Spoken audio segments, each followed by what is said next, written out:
damn.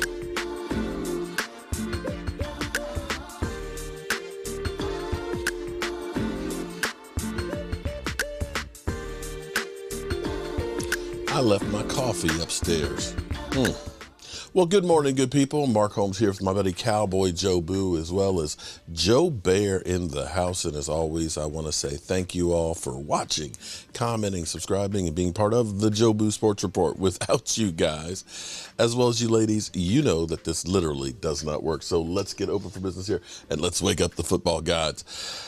How's everybody doing this morning? You know, it was finally freaking Friday. Some people may have let loose yesterday and had maybe a little bit more to drink than they should have and are feeling a little bit hungover as I look at Rashid with a towel over his head this morning.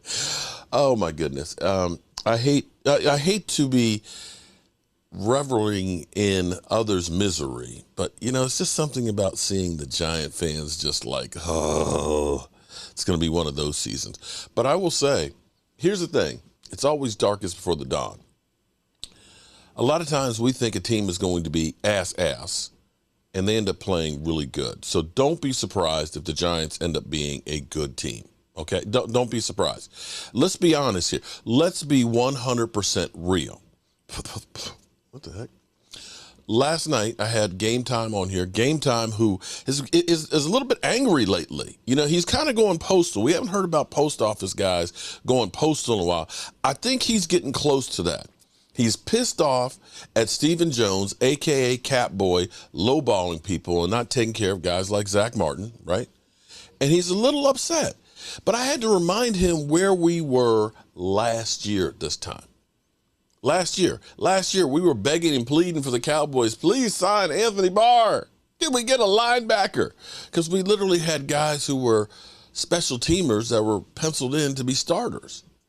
Now, it didn't work out great with Anthony Barr, but, you know, at least it was some excitement. We signed Stephon Gilmore. We signed Brandon Cooks. And I had to remind him how bad things were. This is a minor hiccup, okay? This is something to talk about at least while we get ready for the season. Now, the Giants, on the other hand, they got a giant headache. And I'm not talking about the whiskey that Rashid drank last night, because he does have a giant headache right now. But for them, they got a lot of unknowns.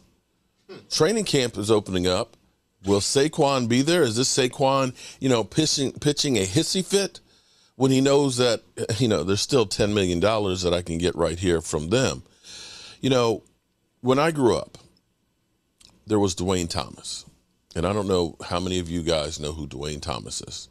Dwayne Thomas was a running back of ours. Dwayne Thomas, as a rookie, had an incredible season.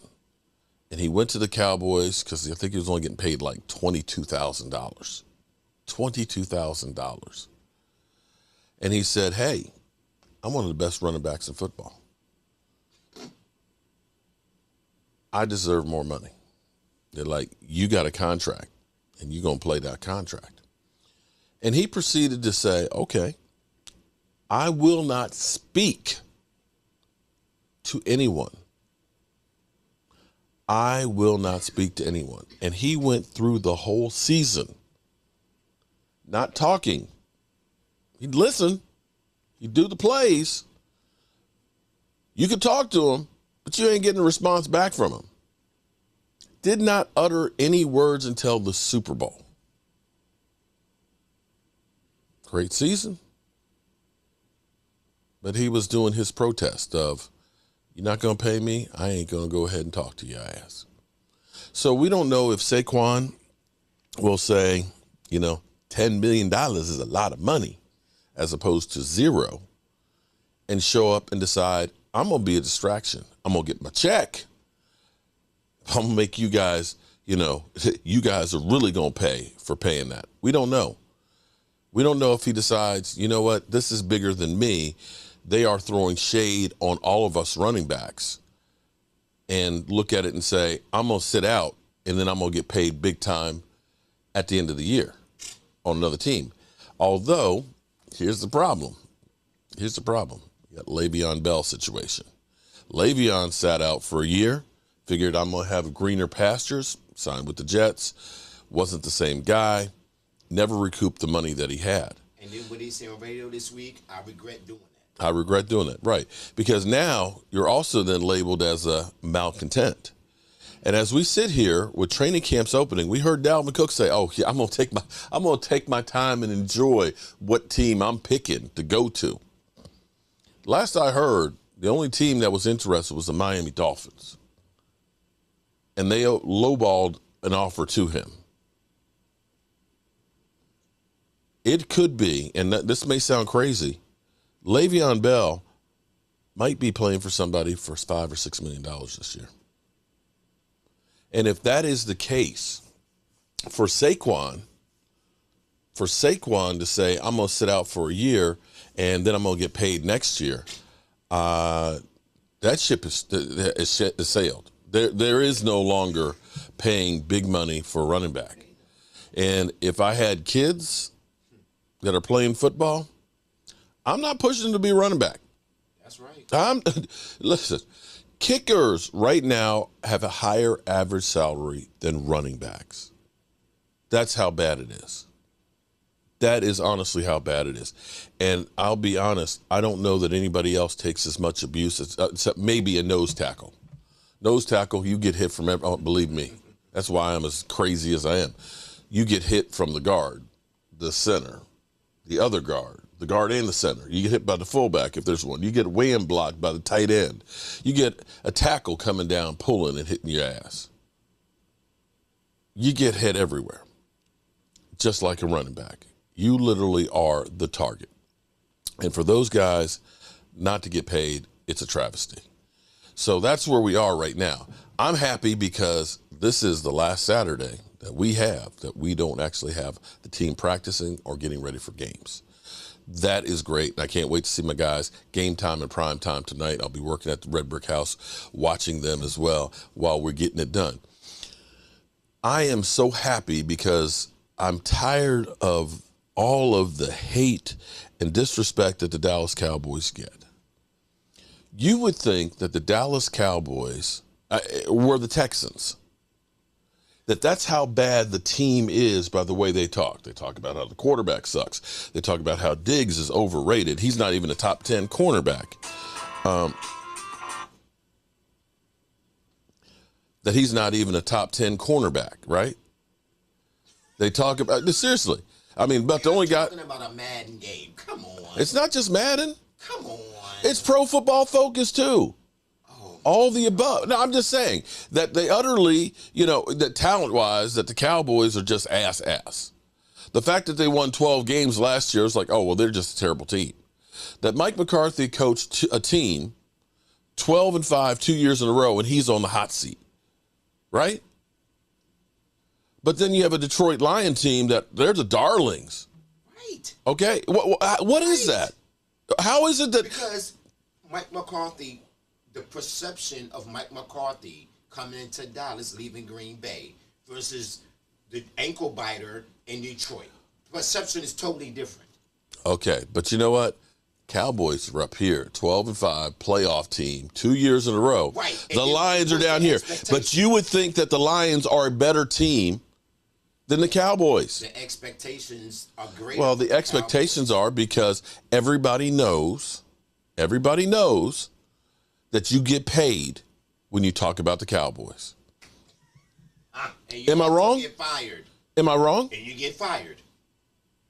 Do they really get fired? Jason Garrett had 10 years. Sportscasters, coaches, everybody gets fired. Not really on the Cowboys. We usually hold on to people actually past their shelf life. That's the question of the year. Is if y'all go 12-4 or whatever y'all 12-5. do again, is he going to be held again? Is he going to be the head coach next year? Yeah. If you're telling me, hold on. Wait. 8-8. Right. If you tell me that we're 12-5, 3 years in a row in a playoff team. No, I didn't say he's on the hot seat. I'm saying the talking heads. I said I'm tired of listening to all this stuff that Mike McCarthy's on the hot seat, that this is a make or break season for Dak Prescott, but it's not for anybody else. It's not a make or break season for Russell Wilson, who's getting a boatload of money and was asked at. It's not a make or break season for Deshaun Watson, who got a $230 million fully guaranteed job, has all kinds of off the field issues and played like ass. You would think that they are, they're in great shape in comparison to what you hear about the Cowboys. That's my whole thing is we don't hear anything negative about any other team other than the Cowboys. Now, you can look at the Cleveland Browns that's had great talent. They had Odell. They had, what's the other wide receiver? You had the great defense and Myles Garrett and everything else. How about that team being an underachiever? Their quarterback only played 7 games. Okay, again. But nobody's talking about they need another quarterback. Kevin Stefanski with Baker Mayfield made okay. the playoffs. Okay, but, did they trash Baker Mayfield as much as Dak? Because I remember hearing people say, I'll take Baker Mayfield, over Dak Prescott. I would never say that. Colin Cowherd. I would say a lot of people. Colin Cowherd literally did players that they would take. He took Sam Darnold over Dak Prescott a couple years ago, okay? Sam Darnold, Baker Mayfield. And you know what? If Sam Darnold with the 49ers beat y'all, woo! What does that tell you? Sam Darnold? Sam Darnold plays for the 49ers. Sam Darnold didn't beat us? I'm saying if he beat y'all with the 49ers. Oh, Lordy. Okay. Well, he beat us. Oh, my God. They won when he was with the Jets because our defense couldn't stop him. But be that as it may. I'm just saying. But here's the thing. See, look, he didn't hijack my morning video. Here's the thing. You can't look at the 49ers and say that the quarterback is the difference maker on that team. Not with all of the playmakers that are around. You've got one of the best defenses in football. You got Debo. You got George Kittle. You've got Christian McCaffrey. The quarterback ain't asked to do that on his own. And you can go ahead and say, oh, well, Dak failed. Okay, are you telling me that Dalton Schultz is like George Kittle? Are you telling me that Tony Pollard is Christian McCaffrey? Didn't Tony Pollard play a full season versus Christian McCaffrey? They had Debo Samuels. CeeDee Lamb played a full season. Did Debo? You had until the playoffs, where we lost him against the 49ers. So go weapon to weapon. Go weapon to weapon. We had CD. That's it. CD. They had Debo. They had George Kittle. They had Christian McCaffrey. I can't remember their other wide receiver, but I can guarantee you their number 2 and number 3 wide receivers were better than Michael Gallup and Noah Brown last year. Am I wrong? Going against a defense that gave up 17 points a game? See, again, it's not fair and balanced. All right. I'm going to go ahead and hit this up from First Take, from Get Up, and we're going to get up out of here. Will be all eyes. Let's go for Cowboy Hater Hour. The Cowboys open up their season on Sunday Night Football against a divisional rival in the Giants. They open up against the Giants. Aaron Rodgers and the Jets in their home opener in Week 2. And so, Mike T, we'll go to you first here. When you look at this Cowboys schedule, and we'll put it back up in a minute, what do you think is the most important game for the Cowboys this year? November 5th at the Eagles. It's easy for me, Shay, because if they can beat the Eagles in Philadelphia, they can win the division. And let's be clear, it's razor thin between the two teams. What? Over the course of 17 games a year ago, the Eagles outscored the Cowboys by 10 points, and the Cowboys gave up 2 less points than the Eagles did. They were one. Hold up. Mike Tenenbaum just said that it's razor-thin difference between the Eagles and the Cowboys, that the Eagles only scored 10 more points than the Cowboys did last year and only gave up 2 more on defense, that the game against the Eagles November 5th could be for the division? Did he literally say that? And the Cowboys had the first place schedule and the Eagles didn't? Wow. I'm speechless. 1-1 in head-to-head. The difference in points in those 2 games combined was 3 points. So these are 2 heavyweights standing toe-to-toe. Ooh, 2 heavyweights. What the perception may be.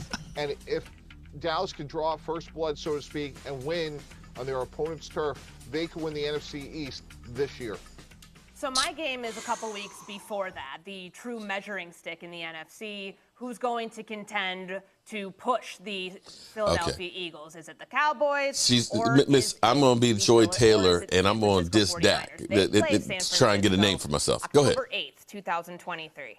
It's time, guys. It's time to get this proverbial monkey off their back. They haven't beaten San Francisco since December of 2020. We know what happened the last two times these two teams matched up in the playoffs. The error in judgment from Dak Prescott during the wild card round where they lose. He forgets to hand the referee the ball, and then they, don't snap. Here we go. All of that. And then last year, who could forget Ezekiel Elliott snapping Dak Prescott the ball in that final play, which just makes you not understand what the heck was really going on. I'm still at a loss for words in that moment. If they get matched up against San Francisco for a third straight time in the postseason, don't you think it would be good, a little confidence boost before that, if they're able to beat them in the regular season? We're using Dallas and we're using San Francisco as the measuring stick in the NFC to see who can push the Philadelphia Eagles for that title. Or if Damian Woody is like, I'm falling asleep. Look at him.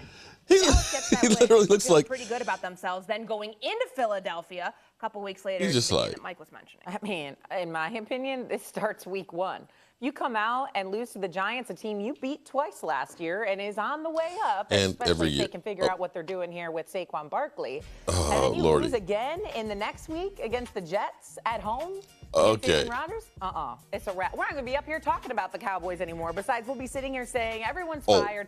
Dak's on his way out. Up here talking about the Cowboys anymore. Besides, we'll be sitting here saying everyone's fired. Dak's on his way out. There's no way we make it to week 5 if the first 2 games don't go the way the Dallas Cowboys hope they go. Look, David Woody is just looking like. Oh, we will be talking about the Cowboys. Oh, thank you. But not in the same light. I can assure you that. That's number one. But for me, it's all the games. Like, I can't seriously. As a former player, like, I know the importance every of game. And the reason I say all the games is because when you talk about, like, the Dallas, when you're stacking up the NFC, the Dallas Cowboys, Philadelphia Eagles, 49ers, like, all those teams are in the same area code. And the reason I say all the games is because it is so important to get home field advantage. Home field advantage is just critical. If you want the inside track to get to the Super Bowl, go get the number 1 seed. Get the home field advantage. So, yes, games against Philadelphia is huge because I think everyone thinks that Philly and Dallas are basically, 1A and 1B, okay? We know about the San Francisco 49ers, but all these games are super important for the simple fact the whole goal is trying to get the number 1 seed to make everyone go through Dallas. That's the ultimate goal. Yeah, and going back to Courtney's point for a second, I agree that San Francisco is right there and a meaningful part of this conversation, but winning the division is just so important for Dallas because if they can get Philly at home in the playoffs, that's a huge difference because Philly has such a home field advantage, and that's why those division games. And here's the other interesting thing, we're what? All right, we're going to leave it right there because we are getting a little long-winded here this morning. But interesting. Razor-thin difference between Cowboys versus Eagles.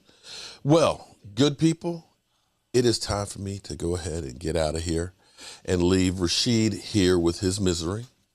Yeah. And as always, I appreciate each and every one of you guys. We'll see you on the road as well as at the Red Brick House. I'm Mark Holmes, and you know how we roll. Mark Holmes here, and as always, I want to thank you all for watching, commenting, subscribing, and being part of the show for the sports report.